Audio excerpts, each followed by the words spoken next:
All right, welcome to The Explainer. Today, we're diving into one of the most common and, let's be honest, one of the most frustrating challenges we all face trying to change someone else. You know the feeling, right? Maybe it's a partner who just won't get their act together, a colleague who's totally stuck in their ways, or a family member you're really worried about. We've all been there. We've all had that nagging thought, if only they would just see things my way, everything would be so much better. And look, this impulse, it usually comes from a really good place. I mean, we see someone we care about struggling and we just want to help.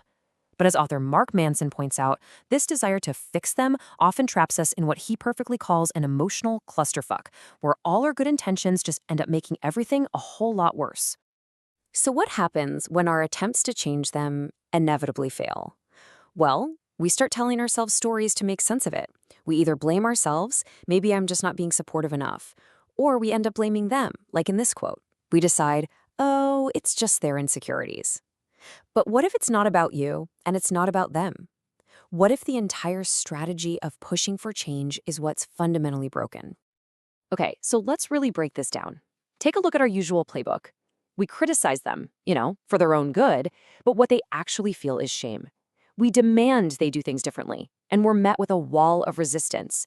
And when we start giving unsolicited advice or maybe try to manipulate the situation, we just wind up destroying the trust and respect in the relationship. None of this inspires change. It just puts them on the defensive. So here's the bottom line, the crucial point. You simply can't make somebody change. It's impossible, because real, lasting change, that doesn't come from the outside. It has to come from within. The person has to feel like the change is theirs, that they're the one choosing it, that they're in control. In fact, it goes even deeper than that.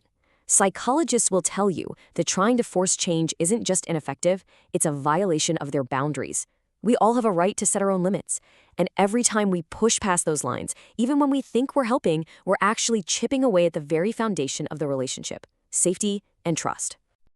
Okay, so if pushing and demanding and criticizing are all out, what's left? What actually works? Well, the secret lies in understanding this really powerful psychological idea called self-determination theory.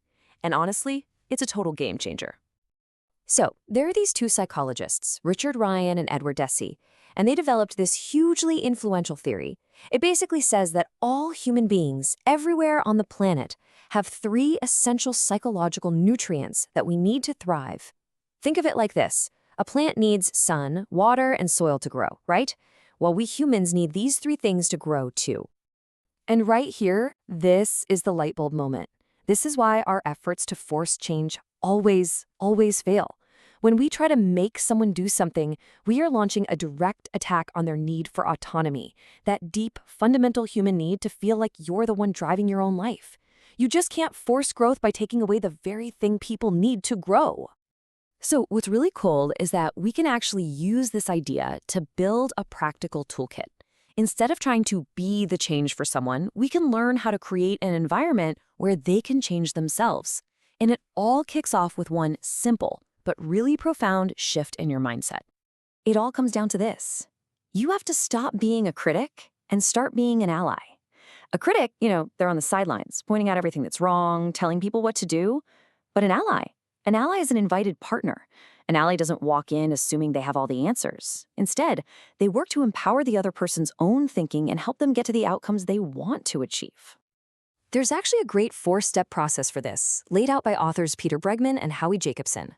You can see it's all about becoming a true partner, someone who helps a person figure out what they really want, find the opportunities hidden in their struggles, and then build a solid plan that they own, 100%. And you know what? This whole ally mindset isn't just some nice idea. It's the absolute core of professional techniques like motivational interviewing. Therapists use this to help people find their own internal motivation to change. And just look at the principles here. Show empathy. Don't argue when they push back. And above all, support their belief that they can do it. It's all about empowerment, not control. And a massive piece of this puzzle is just our words. We have to shift from making demands, which creates this power over dynamic, to making genuine requests, which is all about power with. A demand sounds like, you should really do this. It's full of obligation. A request sounds like, would you be willing to?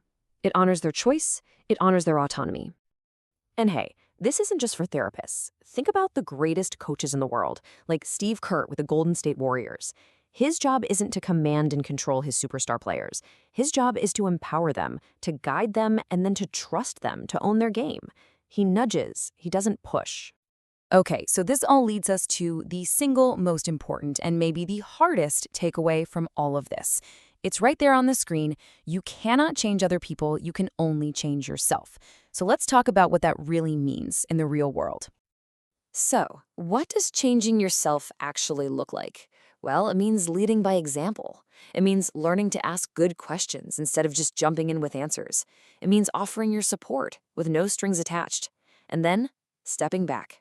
You have to respect their boundaries. And yeah, this one can be the toughest. You have to trust them to make their own mistakes. And that leaves us with a final, really powerful thought. When you shift your whole approach from control to support, you stop fighting against their need for autonomy. Instead, you start feeding their need for relatedness and competence. You create this environment of trust where real, lasting change can actually begin to grow. And in that process, whether they end up changing or not, you've already transformed the relationship for the better.